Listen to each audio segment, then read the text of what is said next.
इस एपिसोड की शुरुआत भी वहीं से होती है जहां पर पिछला एपिसोड खत्म हुआ था। मर्लिन को बाल्डाई को इतनी आसानी से चाबी देते हुए देखकर एलिस कहती है, मर्लिन तुम पागल हो गए हो क्या? तुम इस टकले को इतनी आसानी से चाबी कैसे दे सकते हो? तुम कैसे इतने मासूमों की जान खतरे में डाल सकते हो? बाल्डाई के हाथ में चाबी देकर इनमेट एलिस से कहती है, क्या तुम्हें सच में लगता है कि तुम्हारा पति हमें यहाँ बचाने के लिए आया था? बाल्डाई के हाथों में चाबी लगने से सिचुएशन और भी ज़्यादा डेंजर हो गई है। क्या हम लोग यहाँ से ज़िंदा निकल पाएंगे? इनमेट की बातों को सुनने के बाद एलिस इनमेट को समझाते हुए कहती है, तुम्हें चिंता करने की कोई ज़रूरत नहीं है। भले हो तुम्हें किसी बेवकूफ़ की तरह कमज़ोर इंसान लग रहा हो, पर असलियत में वो बहुत शक्तिशाली है, विशेष रूप से उसकी quick draw technique. Quick draw technique का नाम सुनते ही इनमेट को अपने सर के बाल खींचने का मन करने लगता है। फिर इनमेट अपने आप को शांत करते हुए एलिस से कहती है, क्या वो तो निम्न स्तर का कौशल है ना, जिसके लिए जादू की भी आवश्यकता नहीं पड़ती। बाल्डाई को चाबी देने के बाद मर्लिन बाल्डाई से कहता है, अब जब मैंने तुम्हें चाबी दे दी तो तुम उन दोनों को क्यों नहीं आज़ाद कर देते? मर्लिन के बातों को सुनने के बाद बाल्डाई कहता है, मैं उन दोनों को पिंजरे से तो आज़ाद कर सकता हूँ, पर वो लोग यहाँ से नहीं जा सकते। बाल्डाई के इतना कहते हुए एक चुटकी बजाता है, जिससे एलिस जिस पिंजरे में कैद होती है वो पिंजरा धड़ाम से नीचे गिर जाता है।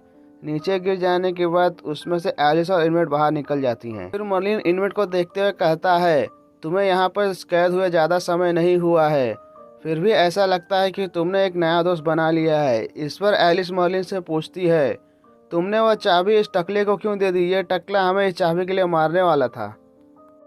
तभी बाल्डाई मर्लिन से कहता है, मुझे चाबी देना तुम्हारी सबसे बड़ी गलती थी। तुम्हारा अहंकारी तुम्हारे पतन का कारण बनेगा। इतना कहते ही बाल्डाई चाबी को नर के द्वार की तरफ उछाल देता है। जैसे ही चाबी नर के द्वार के पास जाती है, नर का द्वार उस चाबी को अपने आप ही अपनी तरफ खींचने लगता है। ये देखकर एलिस घबराते हुए कहती है, इसे जल्दी रोको।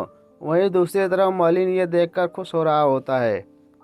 अपने मकसद को पूरा होते हुए देखकर बाल्डाई चिल्लाते हुए कहता है, नर की अजय सेना बाहर आओ और अपने रोष को उजागर करो और दुनिया को जीत लो, और आओ हम हमारे शैतान के लिए एक नए राज्य बनाते हैं।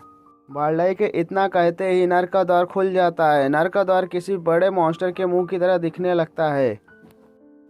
नर के द्वार को खुलते हुए देखकर बाल्डाई हंसते हुए कहता है, हा हा हा हा हा, मैं जीत गया, मैं सच में जीत गया। अब जल्दी एक नए युग की शुरुआत होगी। यहाँ तक कि होली सी भी मुझे नहीं रोक पाएगा। अब इस पूरी दुनिया पर मेरा ही कंट्रोल होगा।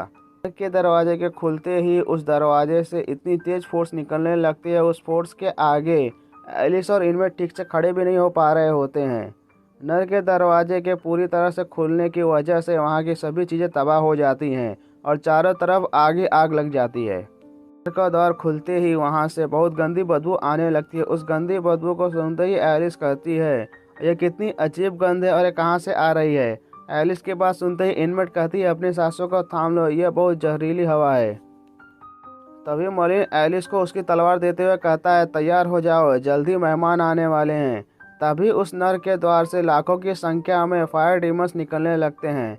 उन डीमंस को देखते हुए मर्लिन कहता है, देखने में तो यह बहुत अच्छा लग रहा है।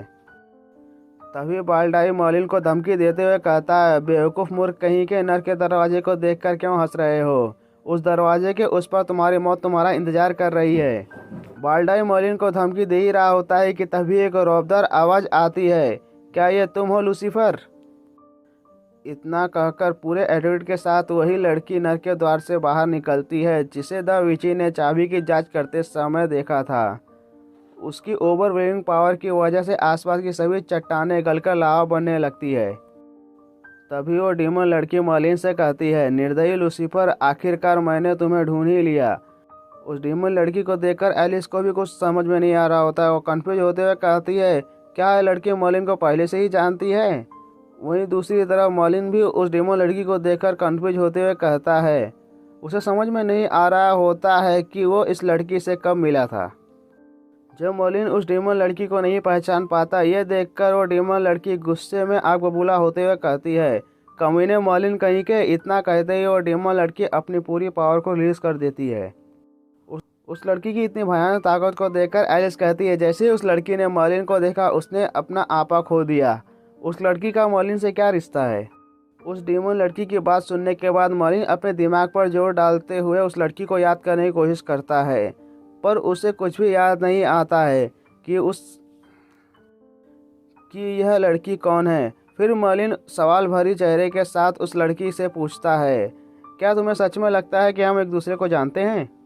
मर्लिन की बातों को सुनने के बाद एलिस और इनमिट का चेहरा सफ़ेद हो जाता है। फिर वो कहती है, क्या ये उसे सच में नहीं जानता? तभी वो डीमन लड़की उन फायर डीमन से कहती है, तुम लोग यहीं रुको, मैं मर्लिन से खुद निपटूंगी। उस डीमन लड़की की बात सुनते ही सभी फायर डीमंस वहीं पर रुक जाते हैं। इतना कहते ही वो डीमन लड़की छलांग लगाकर मर्लिन के पास जाकर उसके ऊपर चाबुक से हमला कर देती है। अपने ऊपर उस डीमन लड़की को हमला करते हुए देखकर मर्लिन अपना चोका निकालकर फेंक देता है और उस लड़की से लड़ने के लिए तैयार हो जाता है। डीमन लड़की मर्लिन पर अपने चाबुक से हमला करते हुए कहती है, तुमने जो किया तुम उसकी कीमत चुकाओगे। इतना कहते हुए वो लड़की मर्लिन पर अपने चाबुक से हमला कर देती है, पर मर्लिन नीचे झुककर बड़ी आसानी से उस डीमन लड़की के चाबुक के वार को डॉज कर देता है। उस डीमन लड़की के वार में इतनी ताकत होती है कि वो मर्लिन के पीछे बड़ी सी चट्टान को बड़ी आसानी से किसी बटरी की तरह काट देती है। ये देखकर मर्लिन भी एक पल के लिए हैरान हो जाता है। वहीं दूसरी तरफ एलिस उस लड़की के वार को देखकर चिल्लाते हुए कहती है, इसने तो बड़ी आसानी से उस बड़े से पत्थर को किसी बटर की तरह काट दिया। इसके बाद वो डीमन लड़की मर्लिन पर अपने चाबुक से बहुत सारे वार करती है, पर मर्लिन उसके हर वार से किसी तरह बच जाता है। इसके बाद ये एपिसोड यहीं पे ख़त्म हो जाता है। अगर आप लोगों को हमारा वीडियो पसंद आया तो हमारे वीडियो को लाइक कीजिए और हमारे चैनल को सब्सक्राइब कीजिए। Thank you for watching.